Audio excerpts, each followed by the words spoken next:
Well, this is just a little experiment with Word War VI that I'm doing right now. Kind of interesting.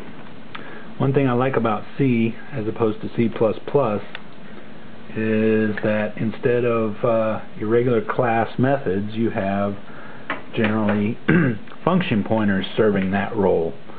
And one of the things you can do with function pointers that you cannot do with class methods, at least not this easily, is just change them.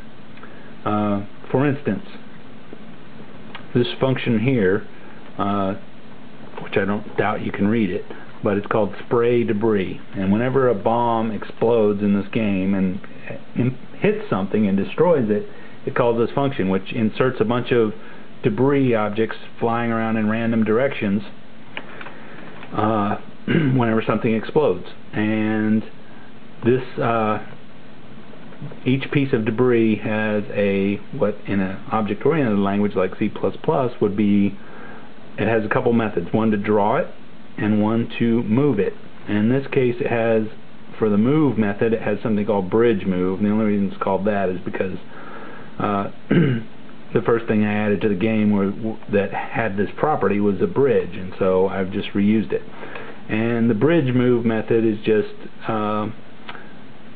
basically a free fall kind of thing. So if you give an object the bridge move method, it will go into free fall until it hits the ground. Well, if I change this bridge move to bomb move, then whenever a bomb explodes and throws about 8 or 10 pieces of debris into the game, those pieces of debris will now move like bombs.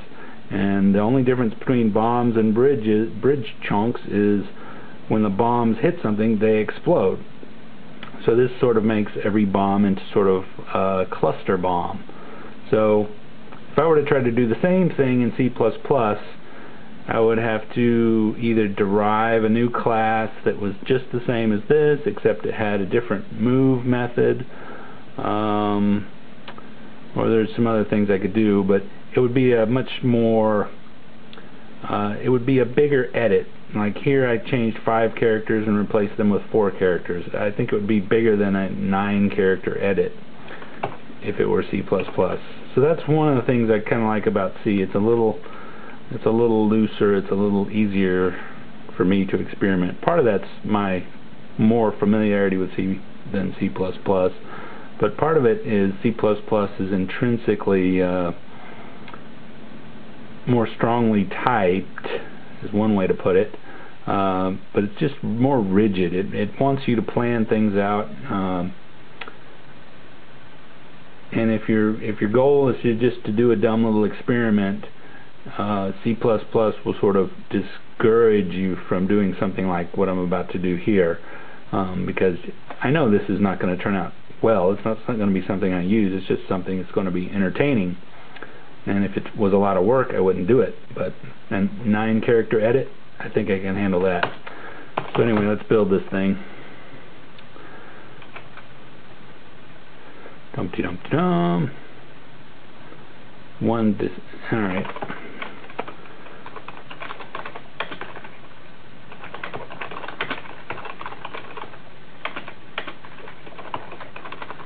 So I'm going to run Word War VI here. You can already see there's a lot of explosion-y stuff happening. I'm going to turn the sound effects off because there's going to be so many bombs it's going to be ridiculous. Every piece of debris is a bomb, so you can already see. Now pay attention to the radar down here. So you can see this chain reaction of explosions just cruising across the landscape. The ship is way over here. Check this out.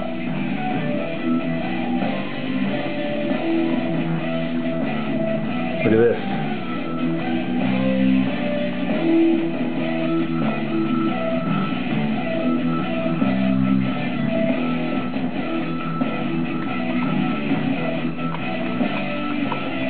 So it's kind of neat, the effect that a one-line change like that can have. It just wiped out the whole, just everything on the ground is just gone. You might think that's kind of a frivolous thing. You know what I just did there, changing out a method like that, or not even a method, a function pointer in the case of C. But let me change it back.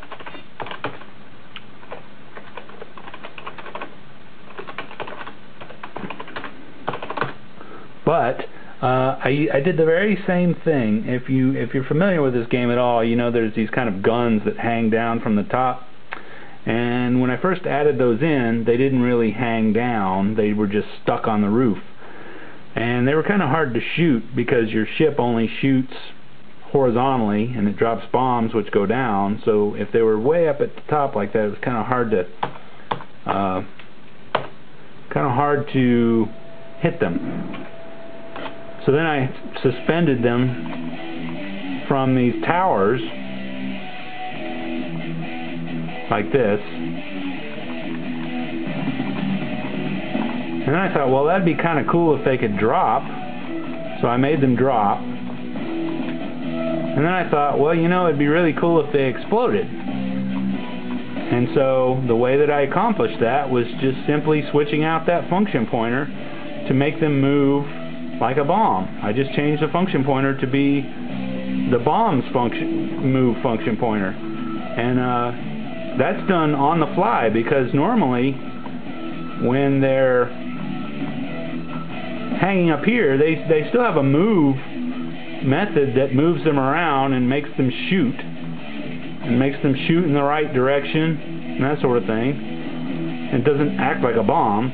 So dynamically, whenever they drop off like that, I just change that function pointer to be the bomb one. Now in C++, I mean, you could derive a class that had the same properties as a bomb and the same draw method as the gun, so you could do it, but you couldn't dynamically just switch the method and have it work. You'd have to instead get rid of the existing gun object and bring in a new one that was this subclass that had this different move method. So that's another example of why I like this kind of way of working. But I mean, if you go on gamedev.net or something like that, you're going to see a lot of people really like C++. They really like the STL and all that stuff. And so far, in my estimation, that stuff hasn't been worth it for me. But then again, I'm not using a bunch of C++ libraries. So anyway, we'll see how this little video comes out.